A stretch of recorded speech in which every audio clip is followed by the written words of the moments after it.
ಇಲ್ಲ ಸ್ವಲ್ಪ ಹೊತ್ತು ಕಾದರೆ ಆಯ್ತು. ಒಟ್ಟ ಮಾತಿನಂತೆ ಅವನು ಬಂದೇ ಬರುತ್ತಾನೆ.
ಪ್ರವೀಣ ತಾನೆ?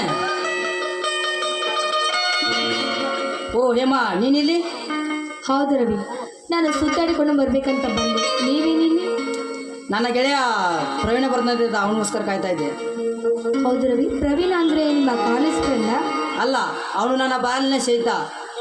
ಚಿಕ್ಕವನಿದ್ದಾಗ ತಂದೆ ತಾಯಿಯನ್ನು ಕಳೆದುಕೊಂಡು ನಮ್ಮನೆ ಸರ್ವಿಸು ಅಂತ ನೆಮ್ಕೊಂಡ್ಬಂದಿದ್ದಾನೆ. ಮೇಲಾಗಿ ಅವನು ನನ್ನ ಬಲಗೈ ಇದ್ದ ಹಾಗೆ. ಇರಲಿ, ನಾನು ನಿಮ್ಗೊಂದು ಮುಖ್ಯವಾದ ವಿಷಯ ಹೇಳಬೇಕು. ಅದೇ ವಿಷಯ ಹೇಳು ಹೇಮಾ. ನೋಡಿ ರವಿ, ನಮ್ಮ ಮನೆಯಲ್ಲಿ ನಮ್ಮ ತಂದೆ ಹಾಗೂ ಆ ನಾಗೇಂದ್ರ ಮಗ ಮಧುವನಿಗೆ ನನ್ನ ಮದುವೆ ಮಾಡಿ ಕೊಡ್ತಾ ಇದ್ದಾರೆ. ಅದಕ್ಕೆ ನೀನು ಒಪ್ಪಿಕೊಂಡೇನೋ? ಇಲ್ಲ ರವಿ, ಇಲ್ಲ.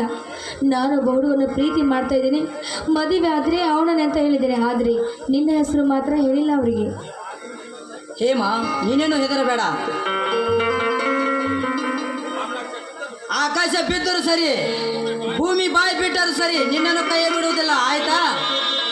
ಅಲ್ಲ ರವಿ, ಯಾಕೋ ನನಗೆ ಭಯವಾಗ್ತಾ ಇದೆ. ಆ ನಾಗೇಂದ್ರ ನಮ್ಮ ಅಣ್ಣ ಸೇರಿ ನಿಮ್ಮ ಅಣ್ಣನ ಮೇಲೆ ಏನಾದರೂ ಹೊಂಚ ಹಾಕ್ತಾರೇನೋ ಭಯ ಆಗ್ತಾ ಇದೆ.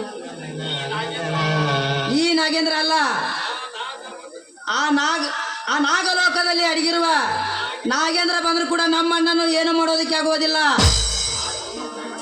ಆದರೂ ಸ್ವಲ್ಪ ಎಚ್ಚರಿಕೆಯಿಂದ ಇರಬೇಕು. ಏಕೆಂದರೆ ನಮ್ಮಣ್ಣ ಜೀವ ತೆಗೆಯಲು ಹಿಂಜರಿದಿಲ್ಲ ಅವರು. ನಾವು ಕೂಡ ಜೀವ ಹೋದರೂ ಹಿಂದೆ ಸರಿಯೋದಿಲ್ಲ. ಏಕೆಂದರೆ ನಮ್ಮ ಅಣ್ಣ ಭೂಮಿ ತಾಯಿಲಿ ದುಡಿದು ತಿನಿಸಿ ಉಣಿಸಿದ ರಕ್ತ ನಮ್ಮ ಮೈಲಿ ಹರಿತಾ ಇದೆ. ಆ ನಾಗೇಂದ್ರ ಅಲ್ಲ, ಅಂತ 10 ನಾಗೇಂದ್ರ ಬಂದರೂ ಕೂಡ ಅವ್ರನ್ನ ತಡೆಯೋ ಶಕ್ತಿ ನಮ್ಮಲ್ಲಿದೆ. ಆಯ್ತು ಬಿಡಿ ರವಿ, ಹಾಗಾದರೆ ಚಿಂತೆಯಲ್ಲಿದ್ದರೆ ನಮ್ಮ ಮನವನ್ನು ಒಂದು ಹಾಡಿನಾದ್ರೂ ಹಾಡಿ ಕಲಿಸಬಾರದು. ಓ, ಅಮರಾಧನೆ ನಾವು ಮೆರೆದು ಉಂಟೆ.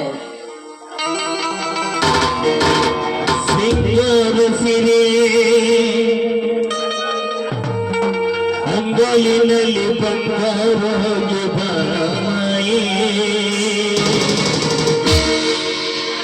ಗಂಧರೆಯಾಗೆ ಕಣ್ಣುಚ್ಚಿ ಹಂಗನ ಸಂಚಾಯೇ ಮಂದಾಸ ಅಹನಲು ಮೇಯ ಶ್ರಾವಣ ಮಾಸ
ರವಿ ಹೇಳಿದ್ರು ಪ್ರೀತಿ ಪ್ರೇಮ ಅಂದರೆ ಹೇಗೆ ನೀನು ಮಾಡಬೇಕಾದ ಸಾಧನೆ ಇನ್ನ ಬಹಳಷ್ಟಿದೆ ಮಾಡ್ತಾ ಬಿಟ್ಟಿಯೇನೋ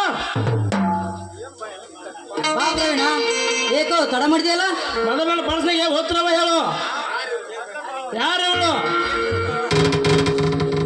ಇವಳು ಆ ಸತ್ಯಜಿತ್ನ ಮಗಳ ಹೇಮ ಅಂತ. ಇವಳನ್ನು ಪ್ರೀತಿಸ್ತಾ ಇದ್ದೇನೆ. ಪ್ರೀತಿ ನಿನಗೆ ಯಾತಕಬೇಕು ಈ ಕಾಲದಲ್ಲಿ ಪ್ರೀತಿ? ಪ್ರೀತಿಯ ನೆಪ ಮಾಡಿಕೊಂಡು ತಮ್ಮ ಕಾಮದಾಟವನ್ನು ತೀರಿಸಿಕೊಂಡು ನಮ್ಮಂತ ಬಡ ಹುಡುಗರನ್ನು ನಡು ನೀರಲ್ಲಿ ಕೈ ಬಿಡುವ ಹೆಣ್ಣುಗಳು ಇರುವಾಗ ನಿನ್ನ ಎಂತ ಪ್ರೀತಿ ಹೇಳು ರವಿ, ಹೇಳು. ನೋಡಿ, ನೀವು ತಿಳ್ಕೊಂಡ ಕೆಟ್ಟ ಹುಡುಗಿ ನಾನಲ್ಲ, ನನ್ನನ್ನು ನಂಬಿ. ಹೌದು ಪ್ರವೀಣ, ಇವಳು ತುಂಬಾ ಒಳ್ಳೆಯವಳು. ನನ್ನ ಮಾತನ್ನು ನಂಬು ಪ್ರವೀಣ, ನಂಬು. ನೋಡು ರವಿ, ನಾನು ನನ್ನ ಜೀವನ ಗೆಳೆಯನಾಗಿ ಒಂದು ಮಾತು ಹೇಳ್ತೀನಿ, ಬೆಟ್ಟ ಬಿಡುವನು. ಮೊದಲ ನನ್ನ ಸಾಧನೆಯನ್ನು ಸಾಧಿಸಬೇಕು, ಆಮೇಲೆ ಪ್ರೀತಿ ಪ್ರೇಮ. ಬಡವರ ಮೇಲೆ ನಡೆಯುವ ದುರೋಜನೆಯನ್ನು ತಡೆಗಟ್ಟಿ ನೀವೊಬ್ಬ ದೊಡ್ಡ IPS ಅಧಿಕಾರಿಯಾಗಿ ಬಂದು ಸೇವೆಯನ್ನು ಸಲ್ಲಿಸಬೇಕು. ಆಮೇಲೆ ಈ ಪ್ರೀತಿ ಪ್ರೇಮ. ಪ್ರವೀಣ, ನಾನೇನು ಇವಳನ್ನು ಈಗಲೇ ಮದುವೆ ಆಗ್ತಾ ಇಲ್ಲ. ನನ್ನ ಎಲ್ಲ ಸಾಧನೆಗಳು ಮುಗಿಸಿ ನಾನು ಒಬ್ಬ ನಿಷ್ಠಾವಂತ ಪೊಲೀಸ್ ಅಧಿಕಾರಿಯಾಗಿ ಬಂದು ಈ ದೇಶದಲ್ಲಿ ನಡೆಯುವ ಅನ್ಯಾಯ ಅಕ್ರಮಗಳು ತಡೆಗಟ್ಟಿ ದೇಶ ಸೇವೆಯನ್ನು ಮಾಡಿ ಆಮೇಲೆ ಮದುವೆ ಆಗುತ್ತೇನೆ. ಈ ನನ್ನ ಮಾತು ಸತ್ಯ ಸತ್ಯ ಸತ್ಯ. ಇವನೊಬ್ಬ ಶತ್ರುಗಳೆಂದು ತಿಳಿದುಕೋ, ಆದರೆ ಇವನನ್ನು ಬೆಟ್ಟ ಬಿಡು. ಪ್ರವೀಣ, ತನ್ನ ತಂದೆ ಎಂಬುವ ಅಭಿಮಾನ ಮರೆತು ಅವನು ಮಾಡುತ್ತಿರುವ ಪ್ರತಿಯೊಂದು ಹಲ್ಕ ಕೆಲಸ ನನ್ನ ಮುಂದೆ ಹೇಳುತ್ತಾಳೆ. ಇವಳನ್ನು ಮರೆಯಬೇಕೆ?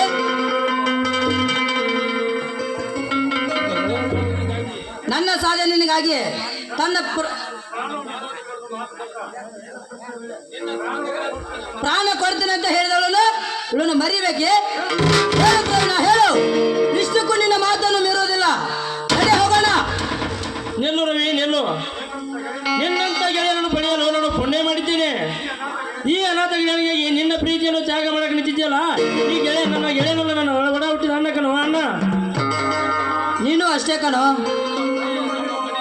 ನಮ್ಮ ಮನೆಯಲ್ಲಿ ಒಬ್ಬ ಸದಸ್ಯನಾಗಿ ನಿನ್ನ ಸ್ವಾರ್ಥವನ್ನು ಬಯಸದೆ ನಮ್ಮ ಸಲುವಾಗಿ ನೀನು ಕಷ್ಟಪಡ್ತಾ ಇದೆಯಲ್ಲ, ನೀನು ನಿನ್ನನ್ನು ಒಡ ಹುಟ್ಟಿದ ತಮ್ಮ ಕಣೋ, ತಮ್ಮ. ಕೃಷ್ಣ ಕುಚಲ್ ಅಂತಿರುವ ನಿಮ್ಮಿಬ್ಬರ ಜೊತೆ ನಾನು ಬದುಕಬೇಕಾದ್ರೆ 7 ಜನ್ಮದ ಪುಣ್ಯ ಮಾಡಿರಬೇಕು ನಾನು. ನಿಮ್ಮ ಪ್ರೀತಿ ಸಹ ನನಗೆ ಮೊದಲೇ ಗೊತ್ತಿತ್ತು, ಆದರೆ ನಿಮ್ಮ ಸಾಧನೆಗೆ ಯಾರು ಅಡ್ಡಿಯ ಬರಬಾರ್ದೆಂದು ಈಗ ಮಾತನಾಡಿದೆ. ಕ್ಷಮಿಸಿಬಿಡು ರವಿ. ಕ್ಷಮಿಸಬೇಕಾದಿದ್ದು ನಾವಲ್ಲ, ನಾವಿಬ್ಬರು ಸೇರಿ ನೀನು ಮನಸ್ಸನ್ನು ನೋವುಂಟು ಮಾಡಿದ್ದು. ನೀನು ನಮ್ಮನ್ನು ಕ್ಷಮಿಸಬೇಕು.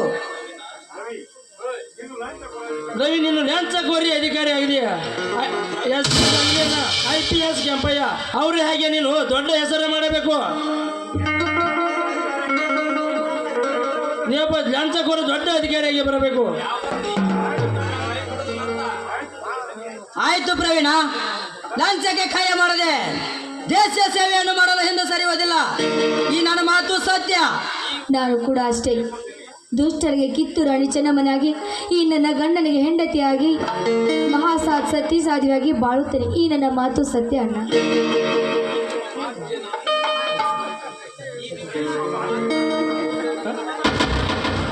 ಈ ನಿಮ್ಮ ಮಾತಿಗೆ ನಾನು ಕೂಡ ಜೀವಕ್ಕೆ ಹೆದರದೆ ಹೋರಾಡುತ್ತೇನೆ. ಇದ್ದೀನಿ.